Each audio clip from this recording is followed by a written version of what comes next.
Buenos días y gracias nuevamente a todos por asistir a estas formidables 15ª Jornadas de la Disidencia.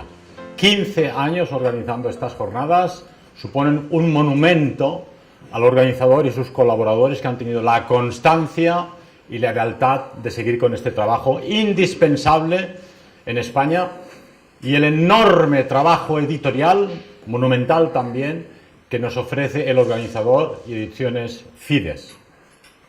Y sobre todo nos ofrece la posibilidad de crear una comunidad de amigos, de camaradas, de connacionales, unidos por sentimientos, por ideales y por una lucha en común que nos va a todos.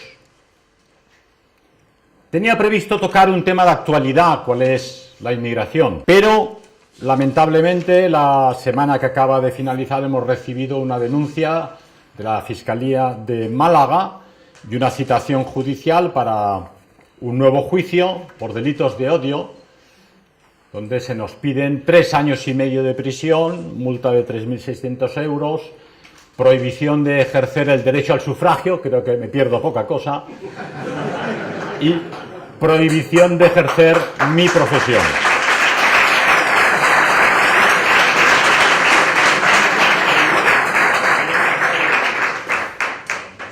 Además de prohibición de ejercer en la docencia, en grupos deportivos o juveniles durante 10 años. Los abogados son como los médicos, como sabéis. Te dicen no bebas vino, pero si tienes a un buen amigo y un buen camarada, abres la botella de Rioja y brindas, aunque no seas bebedor. En política es igual, los abogados quieren lo mejor para ti y si por ellos fuera te quedarías en casa, sentado, leyendo a Calderón o a Cervantes, no todas sus obras, y sin molestar demasiado. Pero la vida y el mundo no son tan fáciles ni tan sencillos y, como ha dicho nuestro poeta, lo que queda de nosotros es lo que hacemos y lo que dejamos al marchar. De modo que el sentido de esta vida, de nuestra existencia, es dejar algo a las generaciones posteriores. De ahí que, a pesar de la salud que nos recomiendan los médicos y de la seguridad jurídica que nos recomiendan los abogados, hemos de dar un paso al frente y ponernos en la trinchera a luchar. Dada esta situación que nosotros no buscábamos y esta acusación a causa de una conferencia que di en Málaga en 2015 y en 2017 sobre la inmigración, a causa de estas citas sobre la inmigración, rápidamente salta este delito ad hoc del delito de odio, ¿no? Es una utilización táctica del Código Penal contra la disidencia política. Antes de que la invasión se produjera incluso, ya imponían por doquier leyes para impedir que la población autóctona se pueda llegar a defender. Esta es la situación. Pero ¿quién nos ha dicho que persiguiéndonos nos neutralizarían? Son bastante ingenuos. Porque precisamente el león, el tigre rodeado, se revuelva contra el enemigo. Y esta es la situación actual. Estamos rodeados, somos un grupo de unos cientos de personas que estamos aquí en la resistencia y pese a todo tenemos que hablar con cariño, con respeto, con amor hacia otras personas de otros continentes, otras nacionalidades, otras razas, otras culturas, pero con disciplina y entereza. Esta es nuestra patria Europa, esta es nuestra cultura. Y no podemos cederos aquello que han hecho para nosotros nuestros padres, abuelos y antepasados gratuitamente, estúpidamente, para que quede destruido para las futuras generaciones. De ahí que hemos decidido seguir luchando. Sin embargo, voy a hacer un poco de caso a nuestros abogados y vamos a tocar un tema histórico. Un tema histórico que espero no resulte aburrido. Prometo que en una próxima conferencia no será un tema histórico.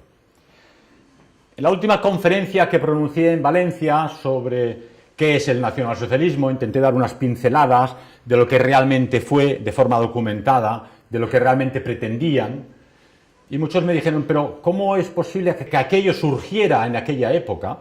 ¿Cómo fue posible el surgimiento del movimiento nacionalsocialista, del NSDAP, y el surgimiento de una personalidad como Hitler? No surge de la nada. Para ello hemos de hacer un retroceso y analizar la época anterior a ellos, que fue la República de Weimar y que yo he titulado para esta conferencia Una república fracasada. Antes que todo, todos habréis leído, tendréis algunas nociones de la Primera Guerra Mundial. Sabéis que Alemania, en teoría, perdió la guerra. Aquella pérdida de aquella guerra fue peculiar, porque como sabéis, cuando en 1918 se pide el armisticio, se firma el armisticio, Alemania había ya firmado la paz con las potencias orientales, con Rusia, que estaba sufriendo los problemas de la Revolución Soviética, y se dedicaba plenamente al frente occidental.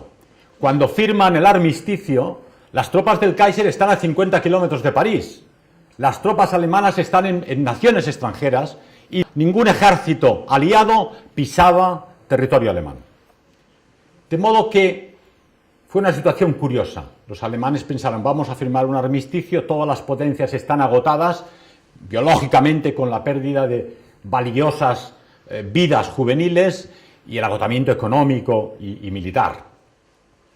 Y sin embargo, aquel armisticio se convirtió en una derrota de Alemania. Wilson, el presidente Wilson, un mentiroso sin igual, que prometió el oro y el moro a los alemanes y un tratado de Versalles lógico y razonable, rompió todas sus promesas. Finalmente se impone a Alemania un tratado draconiano, brutal, que le obliga a pagos de reparaciones de guerra hasta el año 2010. Hasta el año 2010, hace apenas una década, Alemania no dejó de pagar las reparaciones de guerra que se le impusieron en 1918. Esa es la situación de Alemania. Simultáneamente, la revolución que estalla en territorio alemán, movilizada por espartaquistas y grupos de extrema izquierda, moviliza a los obreros, que paraliza las fábricas de armas, y eso lleva al Estado Mayor a pensar que tal vez es mejor firmar un armisticio. Surge la que hoy llaman leyenda de la puñalada por la espalda, porque el ejército alemán y los patriotas alemanes, los soldados que habían combatido durante varios años en el frente, consideraron que esa revolución interior en Alemania fue una traición al soldado del frente y al ejército que estaba luchando por defender la causa alemana. Así inicia su vida la República de Weimar. En 1918 también se funda el Partido Comunista, el KPD, Kommunistische Partei Deutschland, que es la unión de los espartaquistas que ya existían por entonces y que estaban revolucionando en toda Alemania con bandas armadas y otros grupos de extrema izquierda. Hemos de decir que en el Tratado de Versalles y con la victoria de los aliados se impone a Alemania la democracia. Pero es importante constatar que para los alemanes no había una tradición democrática ni parlamentaria, no sabían lo que era la democracia, no tenían ni idea.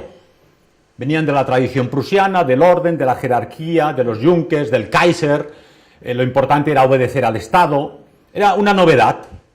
Y esta idea de la democracia parlamentaria que se introduce a la fuerza al pueblo alemán fracasa estrepitosamente.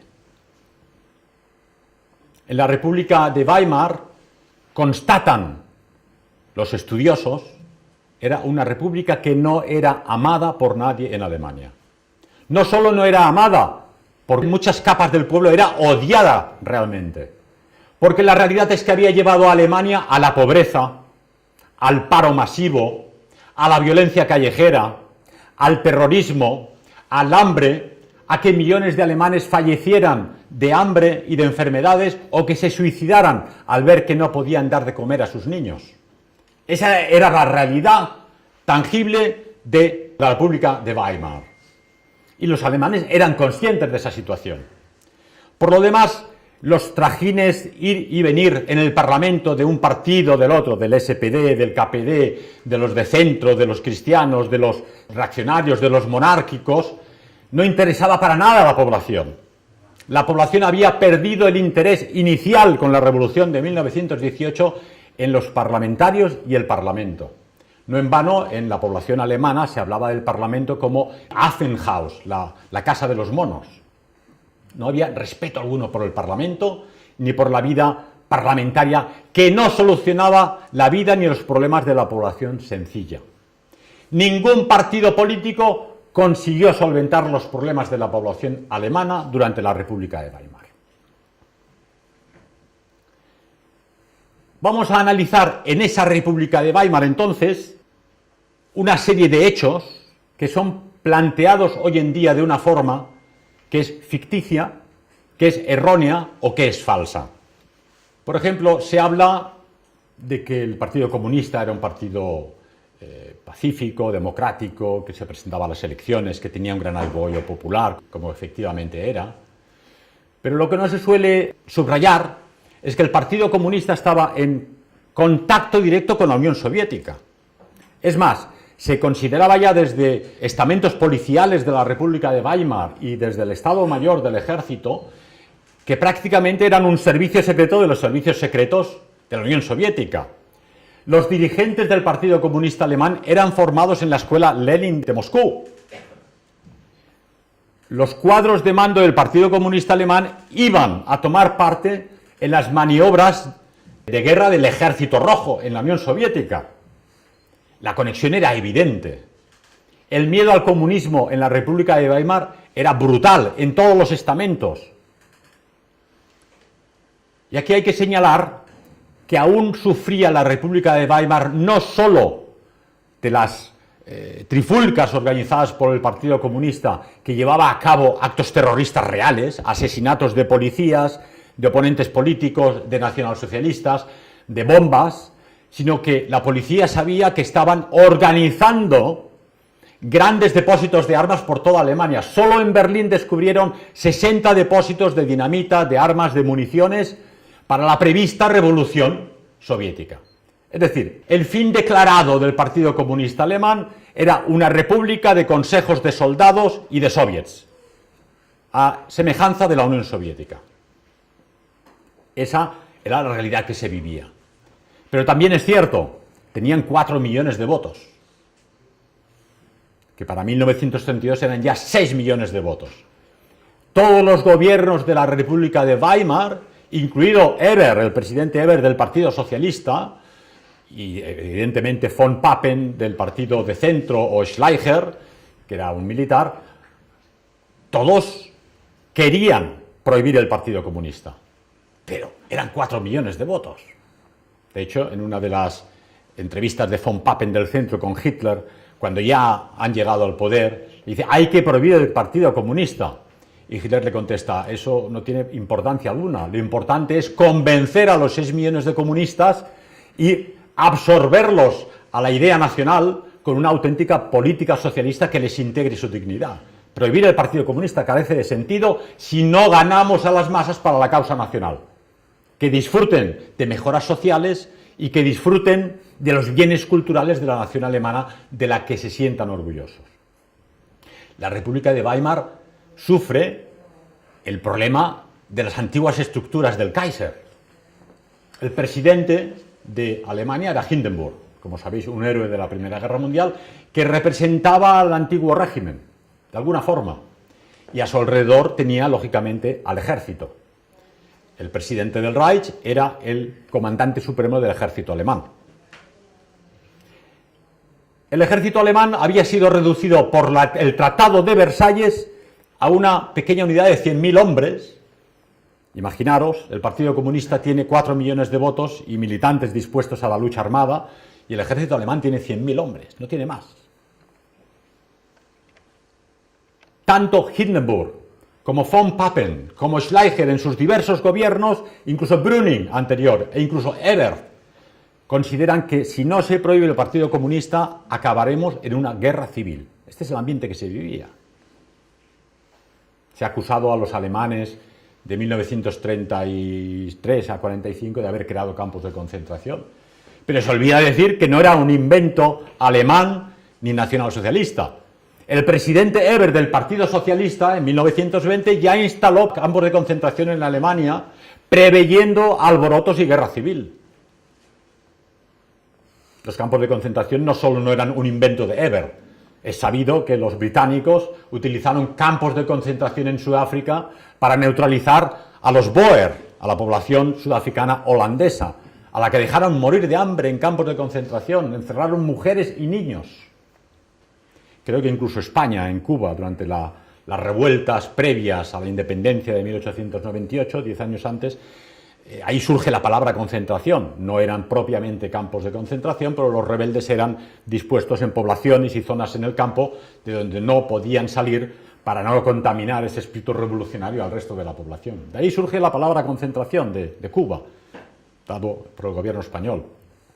Sabéis todos vosotros que los norteamericanos instauraron numerosos campos de concentración en Estados Unidos para la población no solo alemana e italiana, sino para la población japonesa de pasaporte norteamericano, pero que tenía los ojos rasgados. Era un delito racial. Por ser japonés y tener los ojos rasgados, usted se va al campo de concentración. La mayoría de ellos, unos eran inmigrantes, pero otros eran sencillamente ciudadanos norteamericanos de origen racial nipón. Campo de concentración. Igualmente con Canadá.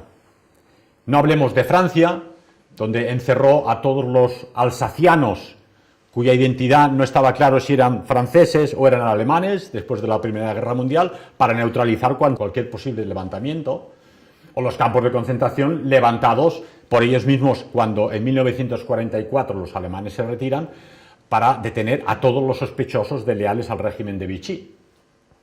La guerra civil en Francia y en Italia después de la Guerra Mundial fueron brutales. Se cuentan cientos de miles de víctimas, 150.000 creo en Italia, 110.000 en Francia. Víctimas de la guerra civil de posguerra, de la que apenas se habla. Dentro de la República de Weimar tenemos esta introducción de una dictadura presidencial que es Hindenburg. Tanto Hindenburg como von Papen y los líderes de la derecha y del centro no tienen suficientes apoyos en el Parlamento. No tienen consigo a los nacionalsocialistas, no tienen consigo a los comunistas, y se apoyan en los decretos presidenciales. No deja de ser una dictadura presidencial. Y de hecho, es gracias a estos decretos presidenciales de los que los nacionalsocialistas aprenden. Ajá, el Partido Socialista utiliza los decretos presidenciales para desenchufar, desconectar al Parlamento en los largos debates que se alargarían eternamente e impedirían imponer las leyes. Lo hace Brüning, lo hace von Papen, lo hace Schleicher. Cuando llegan los nacionalsocialistas al poder se les acusa en 1934 y en 1933 del llamado Decreto para la Defensa del Pueblo y la Nación Alemana, que luego se convierte en Ley de Plenos Poderes. Pero esta Ley de Plenos Poderes, que ya había sido utilizada por los otros partidos e incluso por el presidente Hindenburg, Hitler, como en todo lo que hace, ordena que sea puesta a votación, y en marzo de 1933, apenas 3 meses después de llegar al poder, se presenta a las elecciones, que gana evidentemente por mayoría, ¿verdad? Y plantea también ese decreto de plenos poderes. De 547 diputados que hay en el Parlamento, 400 y pico votan a favor de la ley de plenos poderes. ¿Cómo es posible?, dirían hoy en día. Bueno, un dictador, claro, un dictador hace lo que quiere y decreta. Estoy diciendo que todo esto venía heredado de los gobiernos y las cancillerías anteriores y del mismo presidente. Que los diputados de todos los partidos, a excepción lógicamente del Partido Comunista y de los del Partido Socialista, votaron a favor de la ley de plenos poderes. El Partido de Centro, el Partido Cristiano Nacional, el Partido de la Derecha, el Partido Nacional Socialista. Se dice, bueno, claro, es que encerraron a los diputados del Partido Socialista y no pudieron oponerse. Muchos diputados del Partido Socialista ya se habían ido de Alemania porque no querían estar voluntariamente, aunque tenían todavía el papel de diputado en el Parlamento, entonces no se presentaron a votar, lógicamente. Pero a pesar de todo, y aun suponiendo que hubiese votado el Partido Socialista y el Partido Comunista, habrían obtenido 2/3 de los diputados del Parlamento para esta ley de plenos poderes. Otra de las acusaciones que se hace al Partido Nacional Socialista es de contar con una milicia militar armada, la SA. Pero se olvidan los investigadores que en la República de Weimar el KPD tenía el Rotfrontkämpfer, los luchadores del Frente Rojo, que eran exactamente la SA del Partido Comunista, pero que eran mucho más violentos, mucho más provocadores, y que consideraban que todo enfrentamiento en la calle con la SA o con la policía era un entrenamiento para el futuro levantamiento soviético. Era una práctica de deporte, cosa que la SA nunca hizo, y Hitler lo prohibió taxativamente. Como sabéis, después del Putsch de Múnich, él entra en prisión, sale de prisión. En 1925 se refunda el Partido Nacional Socialista y dice claramente: el camino hacia el poder nos lo señala la ley, y hace un juramento de respetar la legislación vigente. Consigue hábilmente llegar al poder respetando toda la legislación vigente en la República de Weimar y la Constitución. La SA es un grupo de jóvenes deportivo que han de practicar deporte y defender los mítines, las salas, las conferencias como esta hoy aquí, que tienen lugar porque saben que constantemente los comunistas intentan boicotearlas, irrumpir, atacar, destruir, golpear, hacer daño. Lógicamente eran muchachos fuertes, eran jóvenes y eran idealistas convencidos. Mantienen a raya al Partido Comunista y a su milicia. Pero no solo el Partido Comunista, también el Partido Socialista tenía su milicia, los Reichsbanner, con 250.000 miembros. E iban también uniformados con correajes, camisa verde. Era la milicia del Partido Socialista. Todos tenían su milicia porque era lo que llevaba la época. Era gente que había hecho una Primera Guerra Mundial, habían excedentes de uniforme de la guerra y había un espíritu castrense beligerante, de guerra civil en la calle, y ningún partido podía atreverse a presentarse en la calle si no ganaba la calle para sus militantes. Y solo podía hacerse con una milicia de gente de seguridad. Pero repito, Hitler prohibió en 1925 portar armas a la SA, prohibió hacer de ello una milicia popular, como pedían entre otros Rom, de ahí el problema que tocaremos ahora, y tiene que llevar a cabo edictos constantemente para que todo SA que se ha encontrado con armas va a ser expulsado automáticamente del partido. 4 millones de SA, se dice pronto. 4 millones y medio cuando tiene lugar el Putsch de Rom. 4 millones y medio de miembros de la SA. Pensar, el ejército alemán tiene 100.000 hombres. ¿Qué ocurre allí? Allí hay una triple lucha en aquella República de Weimar. No los nacionalsocialistas. Ebert, del Partido Socialista, inicia un rearme ilegal del ejército alemán. Sabéis que el Tratado de Versalles había prohibido dicho rearme. E inician la construcción, por ejemplo, de los acorazados de bolsillo, que serían famosos en la Guerra Mundial. No los construyó Hitler. El Deutschland, por ejemplo, que fue el primero de ellos, estuvo aquí en la Guerra de España, creo, cerca del puerto de Barcelona y en Mallorca, ayudando a las tropas de Franco, ¿verdad? Hubo votaciones si se financiaba o no, claro, eran cifras millonarias, un primer pago para la botadura y la construcción del acorazado de bolsillo Deutschland. El Partido Socialista votó a favor, a pesar de que en su programa político y en todas las elecciones decían: nosotros estamos en contra del rearme y en contra de la pena de muerte. El Partido Socialista, la dirección, ordena a sus diputados votar a favor de este rearme del ejército alemán. No solo el Deutschland, luego el Admiral Scheer, el Graf Spee es votado en 1933, pero es construido antes. Y el ejército alemán piensa: ¿qué hacemos para asegurar nuestras fronteras? Que tendríamos que absorber a la gente de la SA, que son 4 millones y medio, neutralizamos al Partido Nacional Socialista y los utilizamos. ¿Cómo hacerlo para que el Tratado de Versalles no nos declare la guerra o ilegal? Y los vamos a utilizar como milicia para la protección de las fronteras del este de Alemania. Es una propuesta seria que hace el ejército alemán a la SA, y para ello propone a los nacionalsocialistas: bueno, os daremos un ministerio en el gobierno, cosa que lógicamente Hitler, que no era tonto, rechaza. Pero no era la única propuesta. Rom, que era una persona que había luchado en la Primera Guerra Mundial, era amigo personal de Hitler, era un real amigo. Había luchado con él desde los tiempos de los orígenes del Partido Nacional Socialista, de 1919. Cuando Hitler decide la vía legal de la lucha por el poder, muchos en la SA, y sobre todo en la dirección de la SA, dicen que son unos burgueses, que es demasiado pacífico, que no está pasando nada, incluso cuando llegan al poder, ¿verdad? Que había que ir a la revolución en la calle, que había que vencer gráficamente al Partido Comunista en la calle para que el pueblo fuera consciente de ello.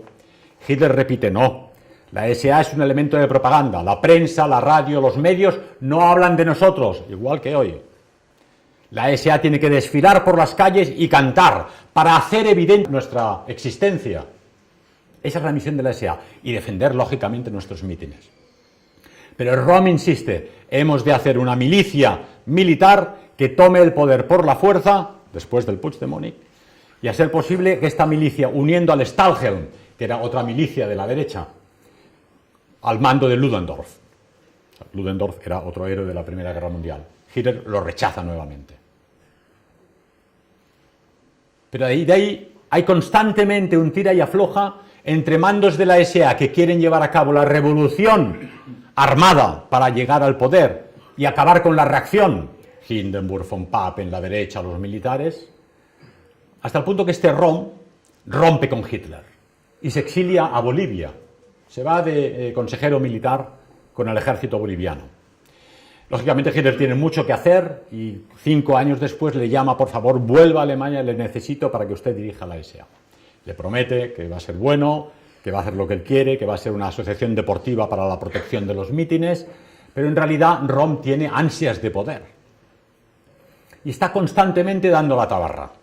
Hitler tenía una lealtad nivelúngica hacia sus amigos, fuera Mussolini, fuera ROM, fuera quien fuera, él era leal a sus amigos, a pesar del peligro que ello pudiera suponer a la nación. No quiere escuchar las advertencias de la policía, del servicio secreto de la Reichswehr, de ciertos camaradas del NSDAP que le advierten, en la SA se está cociendo algo. El ejército encuentra que están creando, al igual que el Partido Comunista, depósitos de armas. Algunos miembros de la SA detienen un camión del ejército alemán y les confiscan las armas para esconderlas. Se empieza un roce entre la SA y el NSDAP, hasta el punto que en un mitin en el Sport Palace de Berlín, Goebbels tiene que dar un mitin, la SA tiene que proteger el mitin, y el jefe de la SA, Tennes, ordena, no, nosotros nos vamos a manifestar a otra calle. Dejan a Goebbels solo en el Sport Palace. No solo eso, una unidad de la SA entra en el despacho del partido de Goebbels en Berlín, le destroza el mobiliario, destroza el edificio, y hay resquemor. Goebbels habla con Hitler y dice, o ponemos orden aquí o tenemos un problema grave y serio. Esto es poco conocido, pero esta es la realidad. Con 4,5 millones de hombres es difícil conducirlos a todos por el buen camino. Hay que decir que Stennes estaba además en contacto con la derecha monárquica. Había un grupo de reaccionarios que querían reinstaurar la monarquía del Kaiser en Alemania, y estos estaban lógicamente en el ejército y estaban en el ambiente de Hindenburg. Cuando Hitler llega al poder, y no me gusta hablar de toma del poder, o que llega al poder, le ceden el poder, esa es la realidad. En 1932 gobierna Brüning, gobierna Papen, gobierna Schleicher en diciembre, no consiguen formar gobierno, intentan convencer a Hitler de que participe como ministro, que participe en un ministerio cualquiera, se niega, quiere el poder, dice, si yo gano las elecciones es para gobernar. Finalmente tiene que aceptar de Hindenburg, que es el presidente y tiene poderes dictatoriales prácticamente. Bien, usted puede ser canciller de Alemania, pero va a tener de vicecanciller a von Papen, que es un hombre mío, un hombre que no tiene apoyo en el Parlamento en absoluto. Va a tener a Hugenberg, que es un hombre también del partido de la derecha cristiano-social, el otro es de centro, y tiene una serie de ministerios que no pertenecen al Partido Nacional Socialista. De hecho, la situación de Hitler en 1933, cuando le cede el poder el presidente Hindenburg, es bastante débil. Tiene a Goering, está él, pero el resto son ministros de otros partidos políticos aceptados por el ejército, la Reichswehr. La SA está en contra de esta política de Hitler de la legalidad. Quiere llegar al poder ya. Quieren hacer la revolución y Röhm propone, escribe en el Volkischer Beobachter, en el Nationalsozialistische Monatshefte, si no hacéis vosotros la revolución, la haremos con vosotros, sin vosotros o contra vosotros. Es una amenaza evidente a Hitler y al Partido Nacionalsocialista, expresada desde los órganos del partido. Brutal. Hitler permanece leal. Finalmente, Röhm organiza realmente una revuelta crea mal ambiente en el ejército y la SA habían firmado un tratado por el cual se iban a respetar mutuamente. Pero Röhm, es evidente que no estaba bien de la cabeza y que tenía ansias de poder tremendas, escribe carta al ejército alemán exigiendo que a partir de ahora el ejército alemán es la SA y que la Reichswehr se ha de poner al servicio de la SA. Inaudito, ¿verdad? Crea mal ambiente. Reichenau, Blomberg, que era otro ministro de defensa en el gobierno de Hitler, que había impuesto Hindenburg, dicen, esto es una declaración de guerra civil. Entonces, el ejército alemán está preparándose para la guerra civil contra el Partido Comunista, del que se espera una revolución inmediata, y con las amenazas de la SA, que quiere ser el nuevo ejército de Alemania. Hitler toma cartas en el asunto, le dice que esto no puede ser, que sean buenos, que no hagan tonterías, pero Röhm continúa. No solo eso, comete el error tremendo de tomar contacto con Francia, una potencia extranjera. Pensad que para Francia en ese momento el enemigo número uno del país era Alemania. Y un representante del partido más importante de Alemania toma contacto con una potencia extranjera. Eso le costará la vida, lógicamente, porque cuando la noche famosa de los cuchillos largos, del 30 de junio de 1934, se ordena finalmente, y a pesar de las reticencias y la resistencia de Hitler, la detención de estos jefes de la SA traidores, por ley constitucional de la República de Weimar, Hitler, que era canciller, tenía el derecho de ejercer la justicia militar. No es lo mismo la justicia civil, como sabéis, que la justicia de guerra. Consideraron a Röhm un traidor a la patria, no solo al canciller, no solo al gobierno, no solo a su partido, el NSDAP, no solo a su amigo de hacía de años, sino que era un traidor a la patria, porque estaba dando información sobre el ejército alemán a una potencia extranjera. Pese a todo, en una lista que organiza Bormann para Sepp Dietrich, que es el que lleva a cabo las detenciones de los SA, Hitler de su puño y letra pone una crucecita en verde a todos los que por traición han de ser encerrados en prisión y en su caso ejecutados, pero no se la pone a Röhm. Se niega a hacer ejecutar a Röhm. Finalmente le convencen Göring, le convence Hess que un juicio show público que se alargase a lo largo de meses y de años dañaría al gobierno alemán, dañaría a la nación alemana. Finalmente Röhm es ejecutado. Como sabéis, estaban reunidos en Bad Wiese todos estos jefes revolucionarios de la SA, que lamentablemente Röhm se conocía, se sabía, pero quedó evidenciado en un juicio, era homosexual. Eso no supone un problema grave si es una homosexualidad que él lleva privadamente en su casa. Y los que le explican a Hitler la situación dicen, a mí eso me importa un bledo, es su problema, mientras sea leal al partido y lleve a cabo la lucha política que necesitamos.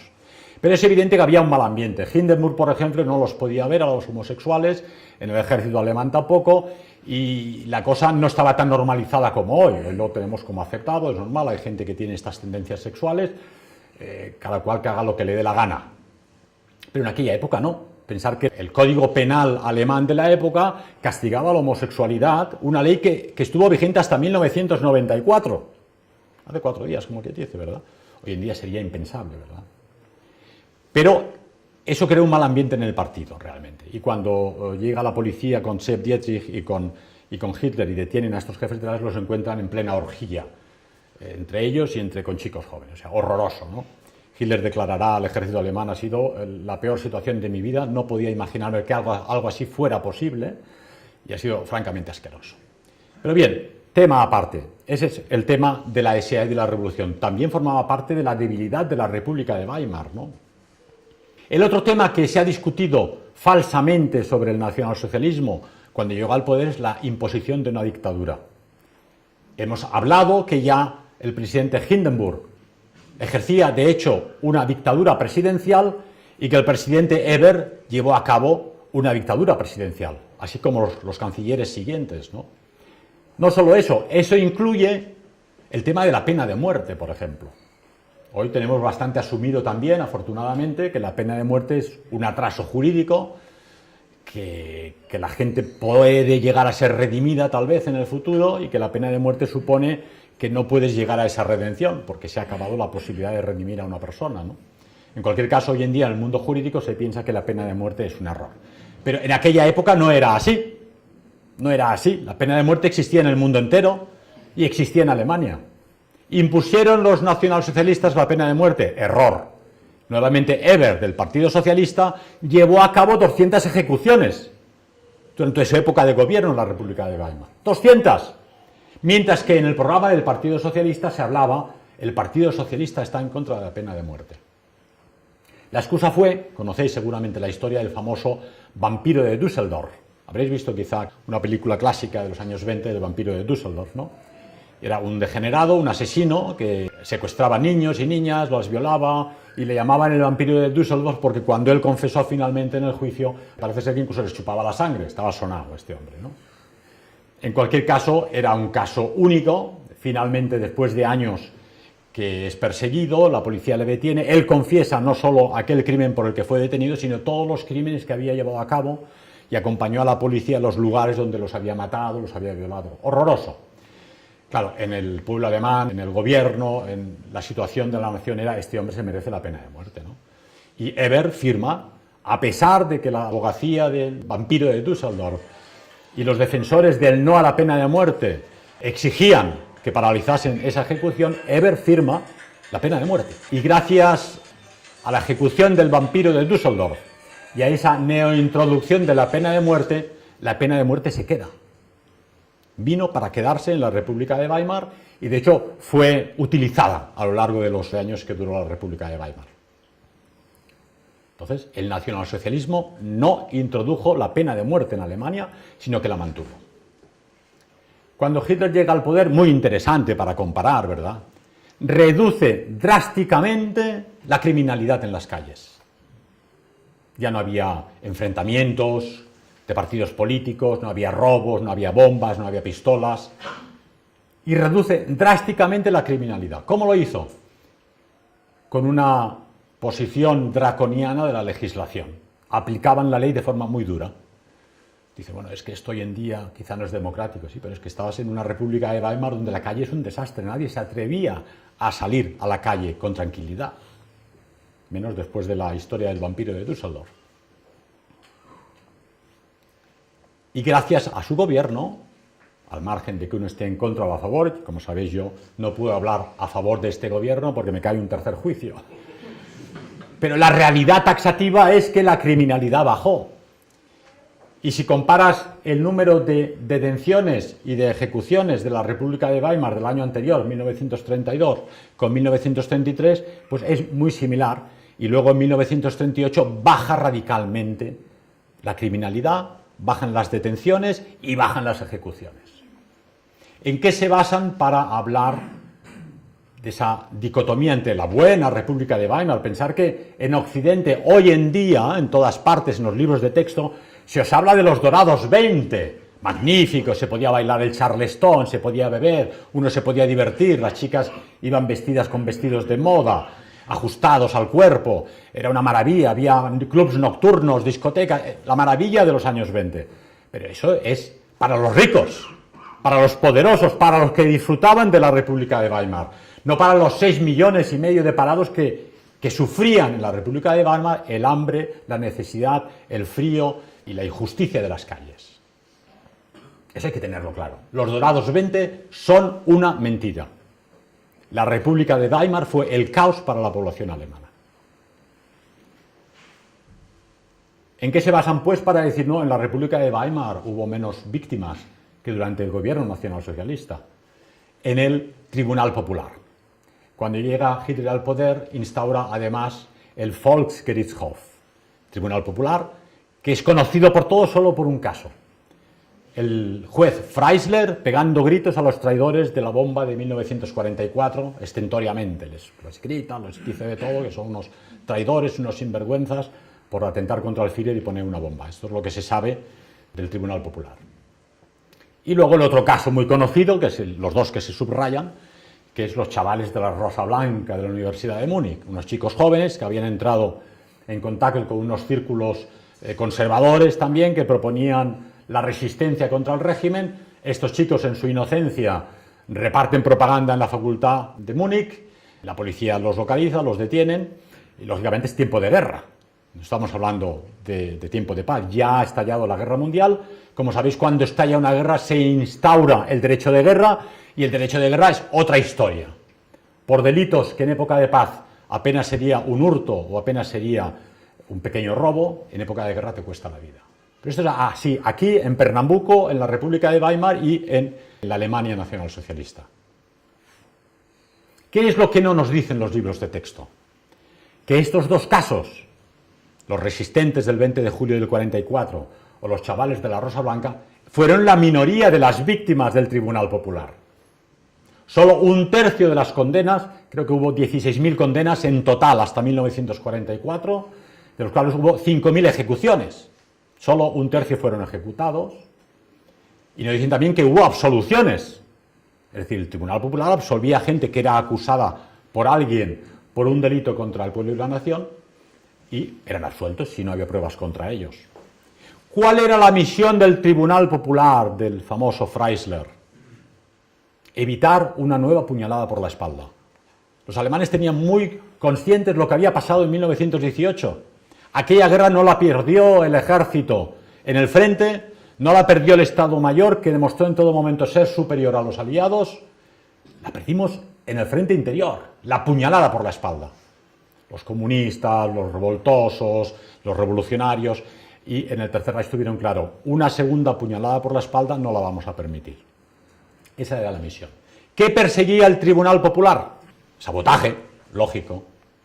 Perseguía no ayudar a las víctimas de los bombardeos, condenado por el Tribunal Popular. Intentar liberar territorios ocupados o en un protectorado, por ejemplo en los Sudetes o en Checoslovaquia, pues checos que intentaban liberarse de la potencia alemana en tiempo de guerra, Tribunal Popular, probablemente ejecución. Y lógicamente no habían desaparecido ni los criminales, ni los violadores, ni los ladrones, ni los asesinos, ni los pedófilos. La humanidad es así. La mayoría de las víctimas de los tribunales alemanes, según las estadísticas existentes, eran delincuentes comunes. 3/4 partes de los delincuentes que estaban en prisiones alemanas o en los campos de concentración eran delincuentes comunes. ¿Cómo funcionaba la situación?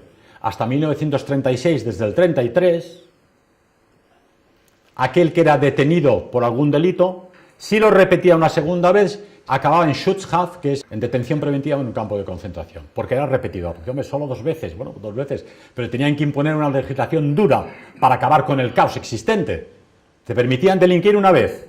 Si delinquías 2 veces, acababas en Dachau. Es lo que había. Te salía a cuenta no delinquir. Muchos delincuentes lo entendieron, lógicamente. Y esta fue, a nivel político, la misión del Tribunal Popular. Me diréis, bueno, pero en el Tercer Reich, además, inventaron los campos de concentración, inventaron la dictadura, inventaron el Tribunal Popular y no consiguieron, pese a todo, imponer la paz. Es cierto, en 1933 el Partido Comunista, que había sido prohibido por deseo del presidente Hindenburg, no fue ni siquiera Hitler el que lo prohibió porque consideraba que había que ganarse a los militantes. Existía una financiación del Comintern hacia los 10.000 militantes del Partido Comunista que seguían en Alemania preparándose para la revolución. De hecho, en diciembre del 32, en enero del 33, hasta diciembre del 33, todo el mundo, los servicios secretos, la policía, el ejército, decía, ¿cuándo van a empezar la revolución comunista? Porque la creían inminente. Tienen el apoyo financiero, financiaban las embajadas rusas en Alemania, financiaba al Partido Comunista, delegaciones comerciales financiaban al Partido Comunista. La posibilidad era latente y era real. ¿Cómo consiguieron neutralizar esta situación? Primero prohibiendo al Partido Comunista, lógicamente, y deteniendo a aquellos militantes que eran irrazonables. Hay que decir, por ejemplo, que si bien es cierto que en 1933 muchos militantes comunistas fueron detenidos y enviados a campos de concentración, la ley obligaba a revisar esa pena cada 3 meses. Cada 3 meses tenía que revisarse la causa de la detención y si la detención estaba teniendo éxito para redimir a esta persona. Se olvida también muy a menudo que en Navidad de 1933 Göring ordenó soltar a 5.000 presos políticos del campo de concentración de Dachau. lo que no es poco, y que en 1934 repitió la acción con otros 2000, y que constantemente estos presos podían ser redimidos y puestos en libertad, pero lógicamente no podían hacer actividades políticas comunistas en contra del gobierno. Esta es la situación que nos encontramos previa a la llegada del nacionalsocialismo al poder. Existía otro peligro importante, que era el golpe de los monárquicos. Tanto von Papen como Schleicher, como partes del ejército, querían dar un golpe de Estado para imponer de nuevo la monarquía. Hindenburg estaba en contra, los nacionalsocialistas estaban lógicamente en contra, y hay un momento en que Hitler defiende la democracia en la República de Weimar y escribe una carta a Hindenburg diciéndole: están ustedes gobernando con el parágrafo 4G, creo que era, que daba plenos poderes al presidente del Reich, y le dice: gobernando así se desconecta el Parlamento. En realidad lo que Hitler tenía miedo es que los monárquicos dieran un golpe de Estado haciendo uso de este parágrafo 4G que permitía al ejército y al presidente plenos poderes, ¿no? Ese golpe de Estado era también real. Pensar que Schleicher, el último gobierno de la República de Weimar en diciembre del 32, pretendía también él utilizar a la SA para dicho golpe de Estado. Es decir, conseguir poner a la SA en el ejército para utilizarla para el golpe de Estado de los monárquicos. Y sobre todo, separar la SA del NSDAP, debilitando al NSDAP, ¿verdad? Es cierto que había existido siempre, como he explicado antes, una dicotomía entre el NSDAP y la SA. La SA eran unos muchachotes con espíritu de cuerpo, era un grupo potente, ¿verdad? Y consideraban que los civiles, los burócratas del partido, los Gauleiter, tenían demasiado poder. Llegó un momento que exigieron del partido que gente de la SA fuera presentada como diputados en el Parlamento, ¿verdad? No solo eso, defendían los mítines nacionalsocialistas en la República de Weimar de forma voluntaria, porque eran miembros del partido, pero llegó un momento que dijeron: queremos cobrar, nosotros defenderemos los mítines del partido, pero cobrando, ¿no? Una afrenta, lógicamente. Ese otro peligro del golpe de Estado de los monárquicos era real y vigente. Y de hecho ese fue el motivo de que este Schleicher acabase en 1934 entre los ejecutados por la revuelta de Rom. Porque Rom, curiosamente, quería aniquilar el ejército alemán, quería aniquilar a los Junker, a los barones, a los mariscales, pero a su vez estaba en contacto con los monárquicos para utilizar la SA para el golpe de Estado monárquico. Él había sido un militar de la época del Kaiser, no tenía antipatía con la idea monárquica del Kaiser, para llegar al poder. Él quería llegar al poder, con su amigo Hitler o contra su amigo Hitler, ¿verdad? Este era otro riesgo de la República de Weimar, ¿no? Entonces, hemos visto en un pequeño repaso a vuela pluma que en la República de Weimar la población pasaba hambre, pasaba penurias, había paro, había suicidios, había terrorismo, había matanzas. Los enfrentamientos políticos eran continuos, no se recuerda en los textos ni en los libros de texto que el Partido Comunista llevaba a cabo 3 veces más ataques a mítines políticos que el nacionalsocialista, por ejemplo, que era una política que ellos no consideraban atacar mítines del enemigo político, sino defender los propios, que habían causado 3 veces más víctimas entre la policía. Hay unos 800 policías víctimas del Partido Comunista y unos 150 de la SA, no sabemos si en enfrentamientos defensivos o no.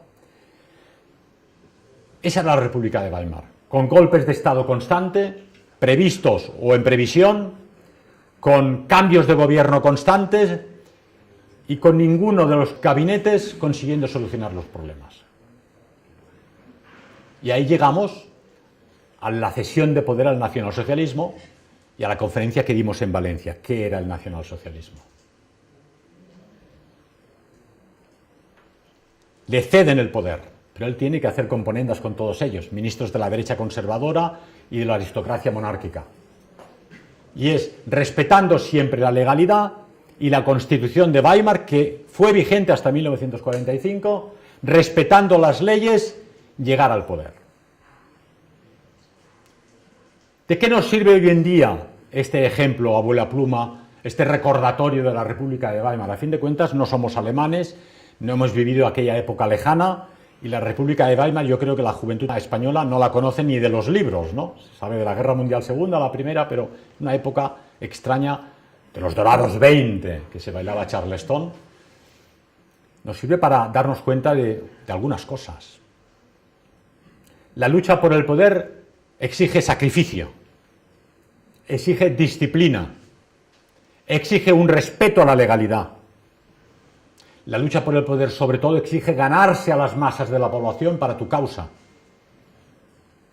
El Partido Nacional Socialista se negó siempre a llegar al poder en contra de la población. O llegamos al poder con la población o no nos interesa el poder. Esa era la gran idea revolucionaria, ganarse a millones de alemanes. Pensar que entre los votantes del NSDAP en las últimas elecciones había 2 o 3 millones de abstencionistas que no habían votado nunca, que se decidieron, ahora vamos a votar por Hitler. Había varios millones también de antiguos votantes del Partido Socialista, desilusionados por la dejadez del Partido Socialista que había permitido esa evolución. 17 millones y medio de votos, no era la mayoría de la población, pero 17 millones y medio de votos era el partido más votado de la historia de Alemania. Pese a todo, organiza las elecciones de marzo cuando ella está al poder y hoy nos dicen, bueno, claro, estaba en el poder, las falsificó. ¿Cómo va a falsificar las elecciones si 22 millones de alemanes no votaron a Hitler en las elecciones de marzo? Era el partido más votado, pero de haber corrompido las elecciones, esto no aparecería en los resultados electorales. Pero aparece, ¿no? Respetó la ley hasta el último momento. Hay que respetar la ley. Es complicado a veces, sabemos que la ley suele ser injusta y, como hemos dicho antes, cuando el poder planea un ataque a la nación autóctona y a la población autóctona de aquella nación, edictan leyes preparatorias para evitar que la población pueda defenderse. De ahí que ahora me encuentre en un nuevo proceso por delito de odio solo por haber hablado del tema de la inmigración en Canarias, en Ceuta, en Melilla, por esa invasión migratoria. Ya el hecho de utilizar la palabra invasión es delito de odio, ¿verdad? Por afirmar que la mayoría de los invasores vienen de África subsahariana o del Magreb. Eso es delito de odio, porque suponen, dicen el texto acusador contra mí, un delito contra la raza negra. Lo cual es estúpido, tengo amigos africanos que son bellísimas personas, y además, como todos sabéis, para Netflix, Ana Bolena es africana. Y para HBO, otro Netflix, Ulises, el de los pies ligeros y la larga cabellera rubia, es africano. Por lo tanto, hay que estar orgulloso de ser africano, sin lugar a dudas. Pero hoy es difícil defenderse de esta invasión y de este plan para la destrucción de la cultura europea y para la identidad de los europeos, porque el poder legisla con tiempo suficiente para imponer a la población sus planes. Y sin embargo, aquí estamos. Ha dicho el poeta nuestro querido poeta ya, con mucha razón, cuando en la última batalla ya no quede nadie, tú has de quedar. Cada uno de vosotros habéis de quedar, habéis de estar allí. Y la pregunta es, ¿y cuándo hacemos resistencia? La resistencia es ahora. No hacer nada no es una posibilidad. Podéis organizar, como hacen aquí los camaradas, unas disidencias de alto nivel cultural, con grandes oradores, con una labor editorial tremenda. Podéis organizar foros en YouTube, en Telegram, aunque es una forma de combate que supone una retroalimentación entre los convencidos, digo yo siempre, ¿verdad? Hay personas que piensan que si envían muchos WhatsApps cada día ya ha hecho la revolución. Entonces realmente WhatsApp no nos va a sacar del atolladero en que nos encontramos. Sirve para estar en contacto y sirve para que el enemigo espíe todo lo que decimos. Así que pasaros a Signal, pasaros a Threema, pasaros a Telegram. Y pese a todo, el sistema va aprendiendo. Ayer me enviaba un audio un amigo, un chico joven de una organización cristiana en Alemania, dice, Pedro, me acaban de entrar la policía en casa. Un chico que no ha hecho nada en su vida. Digo, ¿pero por qué? Se han llevado el ordenador, han puesto la casa patas arriba, se han llevado el tablet, estoy preocupadísimo, ¿pero qué has hecho? Dice, pues el 7 de septiembre fui a una manifestación delante de un colegio o de un hospital para luchar y convencer a las personas de que no llevasen a los niños a vacunarse. Eso es todo lo que he hecho. Increíble, ¿verdad? Yo no sé si hay que ponerse las vacunas o no, no nos vamos a meter en ese berenjenal hoy aquí, Pero en cualquier caso, el derecho de las personas a defender a los niños, él dice, por defender a los niños me encuentro ahora procesado. Es increíble, es increíble. Yo he dicho en broma en algún lugar, pero habrá que tomarlo en serio, los no vacunados de hoy son los nazis de mañana. Porque prácticamente en Austria están anunciando campos de concentración para los no vacunados. Están haciendo lockdown, encierros para los no vacunados. En Suiza, en Alemania, vamos a ver en España, gracias a Dios, entre comillas, el 80% de la población ya está vacunada, igual se olvidan de los no vacunados. Pero si uno ve la televisión, no se olvidan de ellos, ¿no? Cada uno de vosotros puede vacunarse si quiere o no vacunarse. Pero el hecho de que nos obliguen a la fuerza a llevar a cabo una acción contra mi propio cuerpo, que es de mi propiedad, que es mío, que es mi salud, que es mi información privada, que no interesa a nadie, eso es inaudito, es antidemocrático. Es una dictadura presidencial como la que instauró Hindenburg en la República de Weimar. Y contra eso nosotros nos resistimos. Porque si ahora aceptamos la dictadura sanitaria de que metan en campos de concentración, de reeducación o en lockdowns a la población que no quiera vacunarse, pronto nos encerrarán con cualquier otra excusa. Por ejemplo, este chico que ha ido a una manifestación de cristianos delante de un hospital. Inaudito realmente. Se ha dicho aquí, el presentador de la obra de Maika Padial, que al final somos lo que hacemos y somos lo que dejamos. ¿Qué vais a dejar todos vosotros para el futuro, para vuestros hijos, para las generaciones venideras? Yo os recomiendo que dejéis un gran sentido de amor, de cariño hacia las personas, de amor a la belleza, de amor a la verdad, de amor a la verdad histórica, de empatía hacia las personas, sea cual sea su raza, su cultura, su origen, incluso de los supuestos enemigos políticos. Eso lo podéis dejar, pero reafirmando siempre vuestras convicciones y luchando siempre por vuestra patria, por vuestra nación, por vuestra raza, que os ha dado la vida, que os ha dado la cultura, que os ha dado el idioma, que os ha dado la posibilidad de tener un futuro. Porque si no lucháis ahora, en el futuro no podréis ya arrepentiros de lo que no habéis luchado. La lucha es aquí y ahora, en cuanto salgáis por esta puerta, cada uno de vosotros ha de ser un resistente por la civilización cristiana y la cultura europea. Gracias por vuestra asistencia.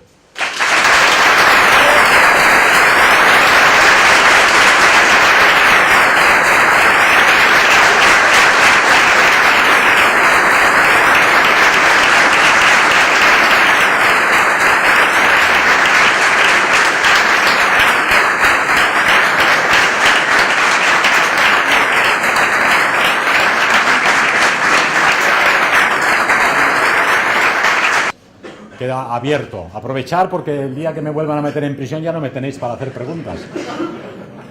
Bueno, en cualquier caso, yo me alegraré de que enviéis muchas cartas que hacen mucha compañía en el talego, que llaman. ¿No cree que esta invasión de extranjeros tiene mucha relación con la falta de natalidad y que nadie se ocupa de ello? ¿No se investiga por qué cayó a partir de la muerte de Franco? Sin lugar a dudas, hablaba ayer con una persona que os ha visitado, que estaba en el Consejo de Europa, en la burocracia de la Unión Europea, y decía que, hablando con ellos en una de las reuniones, explicaban claramente que hacían falta 50 millones de inmigrantes africanos.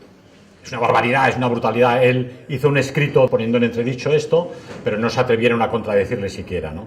Pero es evidente que si fuera cierto que Europa y España necesita esos 50 millones de inmigrantes de África, habría sido más económico, más barato, más natural y más normal que los diversos gobiernos democráticos hubiesen financiado a las mamás europeas poder tener niños. Una chica que trabaja de cajera en Mercadona por 1.200 euros, por muchas ganas de tener niños que tiene, lo tiene bastante difícil realmente, ¿verdad? Pero vosotros sabéis, lo hemos repetido en alguna conferencia, que los recién llegados de África en el País Vasco reciben 900 euros. A veces no saben ni español, no tienen oficio, no conocen el lugar, no conocen la cultura, y ellos tienen bebés. En Valencia no son 900, pero les pagan 700 euros.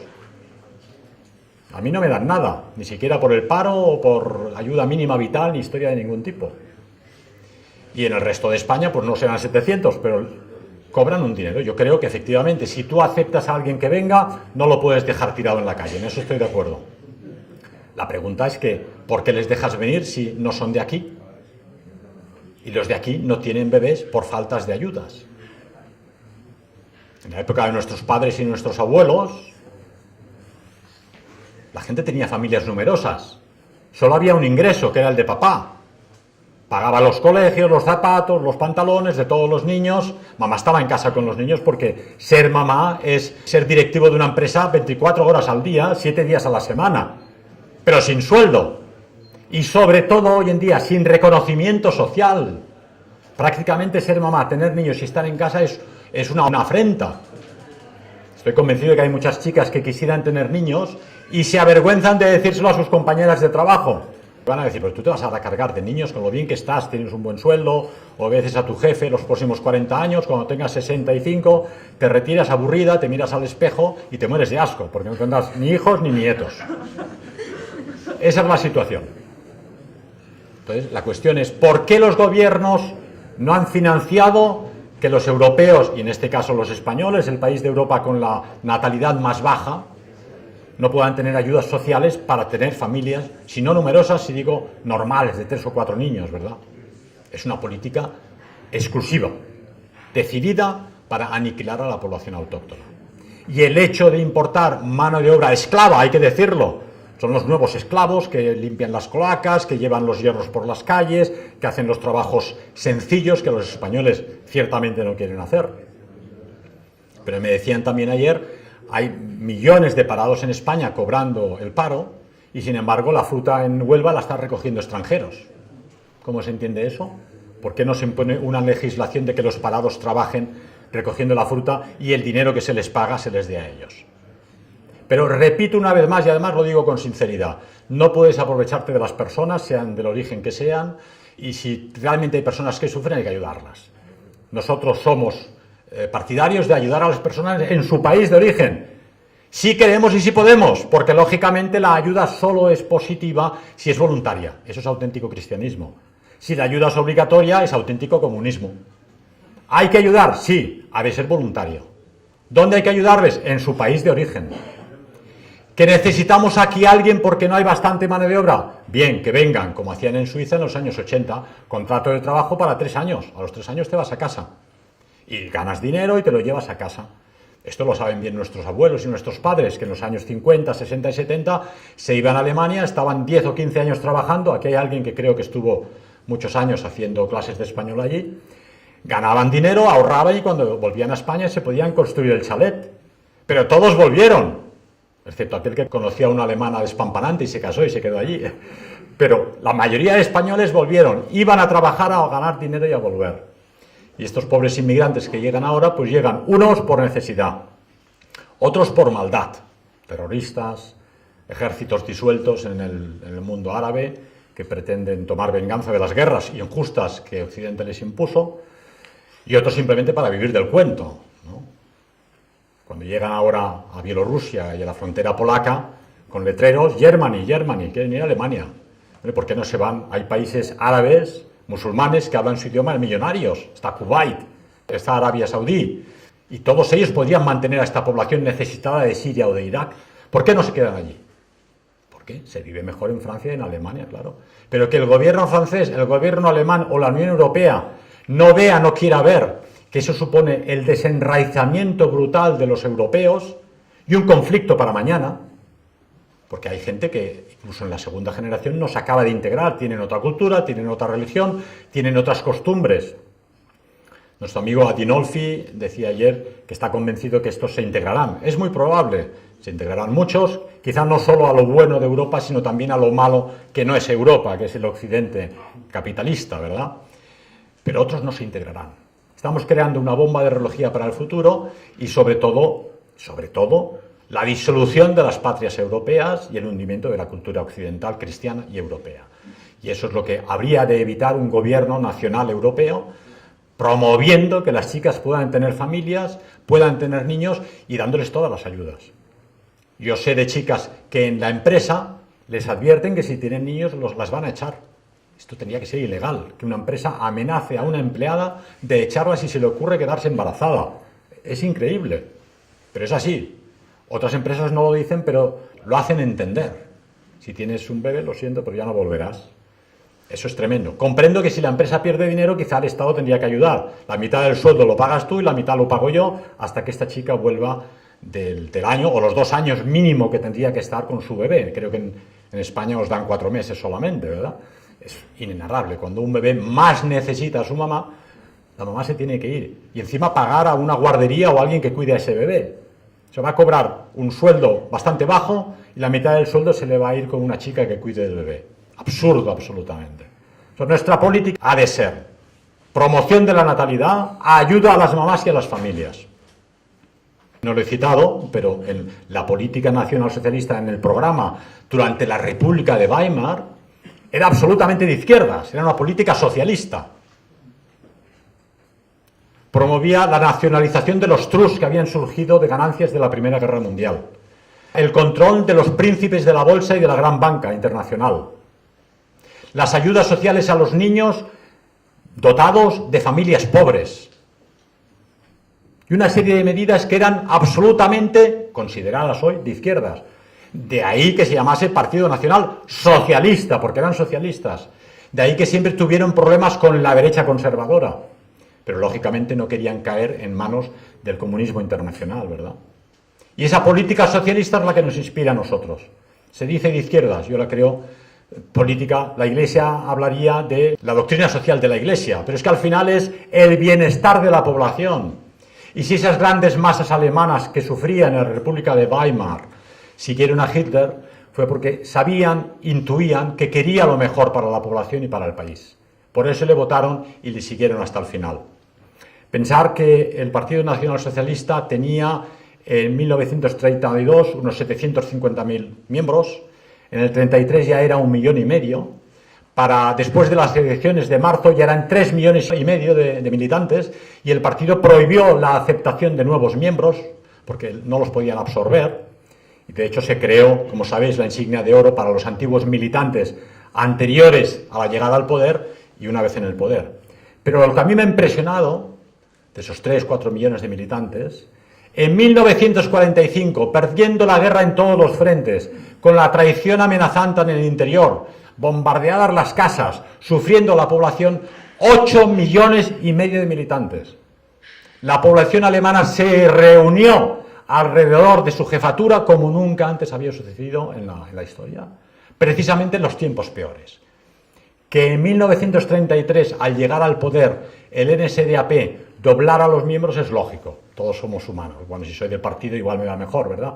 Pero que en 1945 alcanzaran la cifra de 8,5 millones de militantes es inaudito. Y es porque la política social de Hitler era conseguir que esos 6 millones de militantes del Partido Comunista, que la derecha quería prohibir porque no tenía acceso a ellos, los ganó para la causa nacional gracias a su política socialista. Gracias.